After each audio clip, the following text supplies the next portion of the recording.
Hello, everyone. I'm excited to be here today to present a new opportunity for our Main Street communities. I'm Andrea Kern. I'm the Director of Strategic Initiatives at the Indiana Office of Community and Rural Affairs. We're really excited about this program because, as you'll see, it's not only focused on protecting and celebrating a community's buildings, but also the community itself through our partnerships with Indiana Landmarks and Indiana Humanities.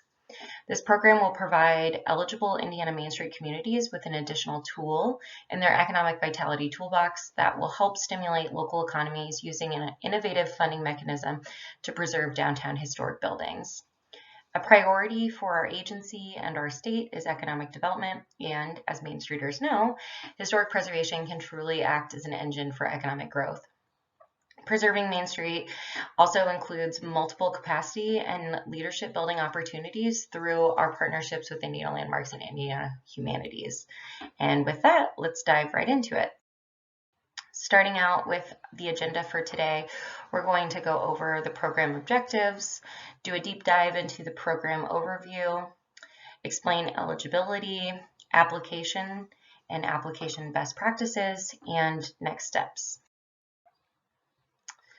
So the objective of the Preserving Main Street program is to, first of all, create a foundation and framework for a sustainable historic preservation ethic. This program has a big focus on improving communities' opinions and attitudes towards historic preservation. We, of course, want to rehabilitate and preserve historic buildings. We want to also focus on building capacity to support our local Indiana Main Street organizations, as well as the small businesses that are the heartbeat of our downtowns. We want to ensure that a comprehensive downtown revitalization model is developed through this program and able to be replicated even after the state has left and finished this program. And that the community develops a greater preservation ethic by understanding the economic benefits of investing in historic preservation. So, going into the deep dive on the program overview. So after the community is selected, that Main Street organization is going to sign a letter of agreement, which outlines the expectations of all Preserving Main Street partners, including the state team. This is really important, I think, to making sure that we're all on the same page and that expectations are clear from the beginning. Next bullet point there is that we will be providing up to $2 million. That's the maximum amount of CDBG funds that we can contribute to this program that will be used for transformational facade and building improvements over the next 2 years. We want to add that if a town or a city only has about $1 million or whatever number that they have projects for, we are also okay with that. The $2 million is the max, and we know construction costs are high, and it's better to just plan ahead for that. All right, so this is new for this year and different from the pilot, but we will now be requiring the planning to be done by the local unit of government with their selected design firms. CDBG funds will not be used. If you're familiar with how CDBG funds works, you have to go through procurement, and there are just several delays related to planning when you're using CDBG funds. So we're requiring part of the match to be that local unit of government procuring that engineering firm or design firm on their own and paying for those renderings as well. So they may also use a downtown plan if it's not over 5 years old. If there's an existing downtown plan where some of these renderings aren't done, they can just update that plan as well. We would work with you if this is a situation that you had before the application is submitted to say, yep, that works, or no, we would need the local unit of government to update the plan. So we'll get into this a little bit more later in the presentation about the teams, but the locally developed Preserving CDBG team, OCRA, and Indiana Landmarks will be partnering to score and awarding applications. That's concerning the individual building owner applications for the CDBG funds. New for this year, we are also requiring that once building owners are committed, they will need to provide at least a 10% match of the overall project costs, as well as 100% of any potential overrun costs. We will also be asking building owners to put a deposit down with their commitment. That would go into an escrow account as well. That 10% is the minimum that's required by this program, but if the local preserving CDBG team decided that a greater amount was warranted, they could do that as well. Okay. So next, the Preserving Main Street or the Main Street organization and the locally developed preservation team will be responsible for raising a 10% match, or $200,000, of the project. This could include a mix of private and local funds, and the total match must be raised before the end of the 2-year designation period. So of that 10%, 50% will be put in a permanent endowment for preservation projects in the community, or a revolving loan fund for downtown projects and businesses. The other 50% will be supplied to the Main Street organization for long-term sustainability. This is not different than the pilot, but we did want to just add a little bit more detail about each one. So for that first 50%, this could be used for a revolving loan fund that focuses on business retention or recruitment, as well as building rehabilitation. It could be used for a local facade grant program after the Preserving Main Street program is completed. So an example of that is that the local grant is $10,000. The owner provides another additional $10,000. For that second 50%, for that long-term sustainability, we wanted to give you some ideas, but thinking creatively about what that sustainability means. That could, yes, mean hiring staff. It could be staff benefits package with the goal of having a long-term retention of that staff member. A real estate investment for the program. So maybe it's buying a building in the downtown and leasing the commercial space and the upper story space as well. Or it could be board and staff long-term professional development through executive coaching, through strategic planning. Just that 50% will be supplied for long-term sustainability.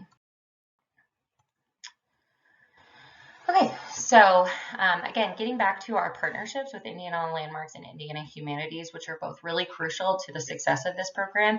I think what's really unique about the Preserving Main Street program is that it's not just a facade grant program, but it comes with all of these other elements that seek to create that long-term sustainability of that historic preservation ethic and the investment that the state is making in the community as well. So the selected local unit of government, along with Indiana Landmarks, will assist in using the Indiana State Enabling Law and their model ordinance to develop and adopt a local preservation ordinance, form the Preservation Commission, and designate the Downtown Local Historic District within the first 18 months. So the goal of that piece is to ensure that future investment is keeping up with the standard that is achieved by using these federal funds in the community. So those federal funds have to meet the Secretary of the Interior standards for rehabilitation, which are pretty stringent, but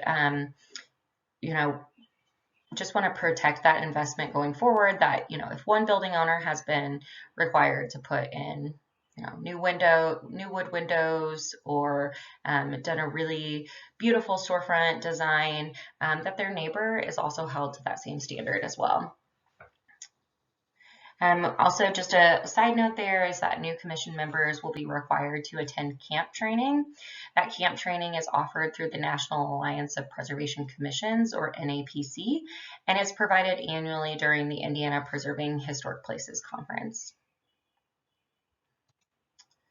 All right, the selected Main Street organization will also implement humanities-based programs and activities focused on historic preservation using a $10,000 grant from Indiana Humanities. We would like to see an immediate impact project, which should be included in these activities and should be implemented before March 31st of 2024. Indiana Humanities has also offered to do some creative training on how humanities and historic preservation intersect as well. Okay, so a big change this year is in the eligibility. This program is now only eligible for nationally accredited and Indiana accredited Main Street programs. Aspiring IMES, ODANs, and non-Main Street communities are not eligible. We have a belief that with the IMES and NOMs, because they are held to the really high standard that comes with accreditation, that they have the sustainability and the respect in the community, as well as the capacity to handle a very large, multifaceted grant program like this. You know, we've been working in the pilot communities for over 2 years now, and having that level of capacity at that IMES and NOMS level is really important to ensuring the success of the program. And we want this to be a success for all of the communities who participate in the future and going forward. So, and also an incentive to reaching that high level of accreditation moving forward. So it must be in a non-entitlement community. That is a piece of the, because the funds are CDBG, we cannot use those in entitlement communities. So if you have questions about that, that's a good thing to double check with your community liaison. And the Main Street organization should be in good standing with OCRA, as well as have the local unit of government on board, the local community foundation, and your business and building owners. And we'll get into how you can demonstrate that as well.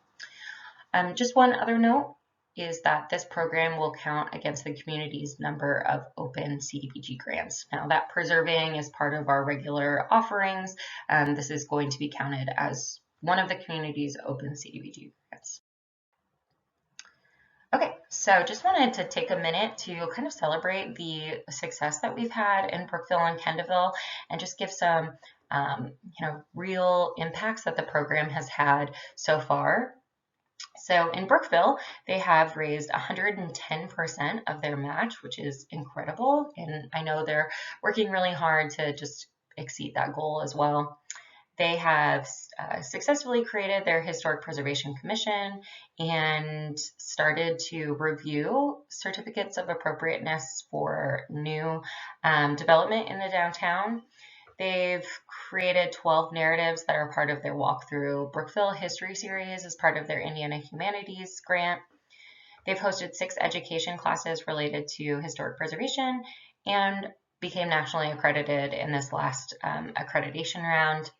We've also brought in, I think it's 5 new businesses into the downtown, which I think is really speaks a lot to the success of being a part of this program, and that building owners see that investment is happening in the downtown. So in Kendallville, they have raised 217% of their match, which is pretty outstanding. And I know that they are also still working really hard to keep that number climbing. They have also hired or passed their local ordinance, as well as created their commission and designated the downtown. One thing that they have done that we didn't ask of them, but has been really effective, the city hired a code enforcement officer to address blighted conditions in the downtown. Their humanities program was also very impactful with, I believe, 21 to 23 window clings added to the downtown that highlighted prominent individuals in Kendallville's history. Those have been a huge success that I know it is a great example for future communities to see. And they also became nationally accredited Main Street in this last accreditation round. So just hats off to both of those communities for all of the work that they've done and are still doing to make the program a success. So just want to quickly give an overview of the application process. The applications will be submitted through our eGMS system. It will be comprised of 14 questions and 10 uploads. Applications will be reviewed using the scoring rubric, which you can find on our website, and we will select 3 finalists. Each finalist receives a site visit, and they will be scheduled for each finalist to give a presentation and outline the partnerships that they have, provide a high-level vision for downtown development, and then we will select a community and do a kickoff celebration where we bring all of our state team together, all of your local partners together, just to get us all on the same page and share timeline.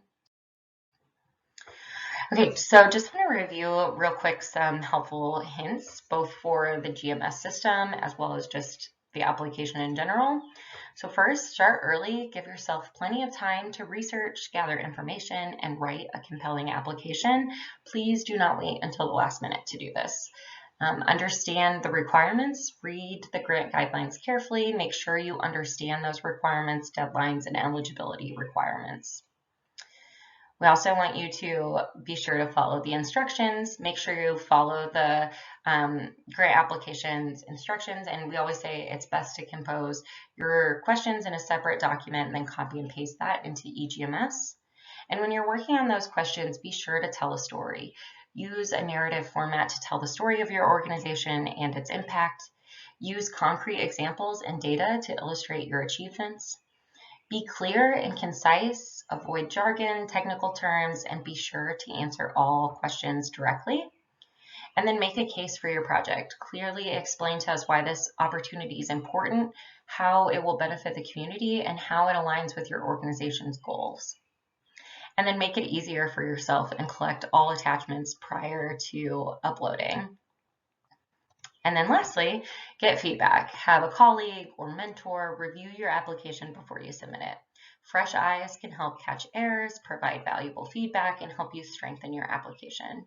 And be sure to submit on time. Keep a copy of that submission for your records, but it has to be submitted through GMS, so log in there early, make sure you can get it in, practice maybe even uploading. Just start early and make sure it gets to us in time. We don't want to see emailed applications to us either. That we need to review these as part of the GMS system. Okay, so diving in, very high level of the application question themes, but all of the questions are on the website, so make sure you go to that after you've watched this and review them. So first, history, comprehensive, and researched. We want you to use your library, your local historic society, landmarks, long-term residents to really dive into the history of your Main Street district. Also, community and partnerships. What is the community's desire for historic preservation? Who are the partners that are going to help this project along and how? What's their experience? What is your organization's history and relationship with business owners? Financials, what's your current community incentives for building repair and maintenance? And have those programs been successful? Current conditions, describing the building's overall conditions. Just a helpful hint is to utilize the National Register nomination and update what's in the nomination form. Project need, describing the need for the project, but being very specific. Don't just focus on buildings, but why the entire program matters and why this is needed in your community. And then lastly, challenges. We really want you to be honest here. If awarded, what challenge will you need to address in order to make the project a success? All right, so diving into the attachments, as I mentioned a little bit before, the new to this program year are these project teams. Each application should put 3 teams together with 3 to 6 members on each team. You'll want to use the provided spreadsheet that's on our website and upload that. But teams are going to be broken up into 1, outreach. That's the team that's going to be working with Indiana Humanities and Indiana Landmarks on programs and workshops, as well as any program public relations. Secondly, the preservation team. This is going to be who will be working with Indiana Landmarks to develop that local preservation ordinance and market the advantages of the ordinance to the community. This program will also be the primary, or this team will also be the primary fundraisers for that $100,000 match for the endowment or the revolving loan fund. And then lastly, the CDBG team will be doing a lot of heavy lifting. They'll be working with the local unit of government, the grant administrator, Indiana Landmarks, and OCRA to make sure that things are moving forward with the CDBG funds and the building owners. That team is also going to be taking a proactive approach to recruiting construction companies to bid on projects. Oops, got really ahead of myself there. So next will be the resolution of support. This is the city's contribution to the project. That resolution should state that the local unit of government will contribute funds for planning. A proof of match, this should come from the clerk treasurer and show what account the funding will be coming from. A resolution from the Main Street Board should be signed by all board members and state that at a minimum, $200,000 will be raised by the end of the project. And then next would be 8 to 10 letters of support from the proposed building owners that include their property address. These letters are not commitments of participation, but more of a support letter that they would be interested parties later. And then some additional attachments, depending on if they're applicable or not. We want to see any city or town ordinances that relate to the Main Street District, a map of your district, proposed project photos with a location map, any National Register documents, and the current Main Street building inventory. You guys have all been working really hard on getting into Maestro, so you all should have updated Main Street building inventories. Okay, so real quick, gonna go over the timeline here. May 16th, today, is when applications open. They have to be submitted in the EGMS system. May 19th, we are going to do some live office hours, just where we log in. You guys are welcome to join at that time and have any questions that you'd like to talk through with us and our team. July 13th at 4 p.m. Eastern Time is when applications are due. No late applications will be accepted. So that date is really important. Just wanted to make a note on, kind of this preliminary timeline. We just want you to know that we do not want to be addressing questions about work that is possible on individual buildings. These questions will be addressed with the program is awarded. As long as the building is located within the Main Street District and it's a contributing structure to the district, it is eligible for the program. We will dive into specific work once the project is awarded. Just want to set that standard early on. So by August 17th, finalist communities will be notified. We'll be doing site visits between August 28th and September 22nd. This is really firm, so put this on your calendar now so that once those dates are selected, we don't go outside of that time frame. And we'll be making announcements on October 12th. All right, and then as always, a great place to start is to initially contact your respective community liaison to discuss the program and any application materials. If you have specific questions that you'd like to run over with me as well, you can definitely reach out to me or Abby Huff on our team. Abby Huff has done a lot of work getting this program together and exploring what worked and what didn't work in the pilot so that we can offer the best improved program possible as well. So she's very up to date on the grant program as well. And with that, we will conclude this webinar, and I look forward to reading everybody's applications. Have a great day. Thank you.